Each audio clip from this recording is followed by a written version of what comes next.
బులెటిన్లో డీటెయిల్ చూస్తే మేడారం మాస్టర్ ప్లాన్పై మంత్రి సీతక్క సమీక్షా సమావేశం నిర్వహించారు.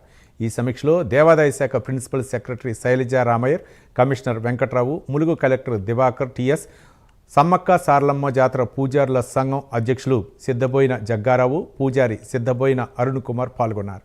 మేడారం మాస్టర్ ప్లాన్పై అధికారులకు మంత్రి సీతక్క దిశానిర్దేశం చేశారు.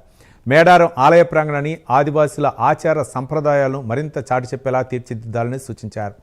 ఆదివాసుల విశ్వాసాలు, సమ్మక్క సారలమ్మ జీవిత గాథను ప్రతిబింబించేలా అభివృద్ధి కార్యక్రమాలు ఉండాలన్నారు.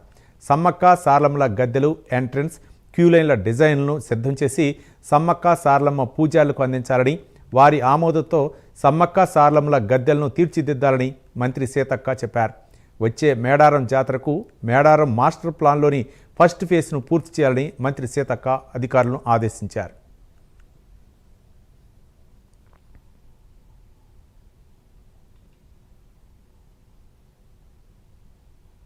సో ఫాగింగ్ చేయడం కానీ, దోమల మందు కొట్టడం కానీ, బ్లీచింగ్ చేయడం కానీ, సైడ్ డ్రైన్స్లలో ఎక్కడికక్కడ నీరు అనేది నిల్వ ఉండిపోయి అందులో దోమలు మరి కాపురాలు పెట్టి అవి ఇళ్ల మీద ఎఫెక్ట్ చేస్తాం పబ్లిక్ మీద.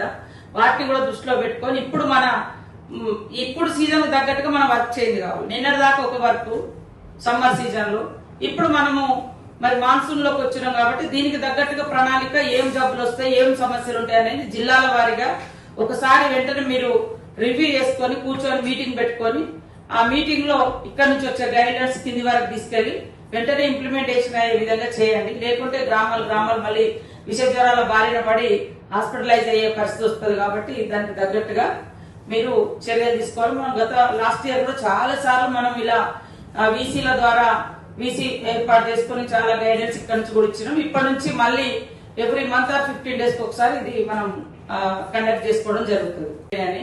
సో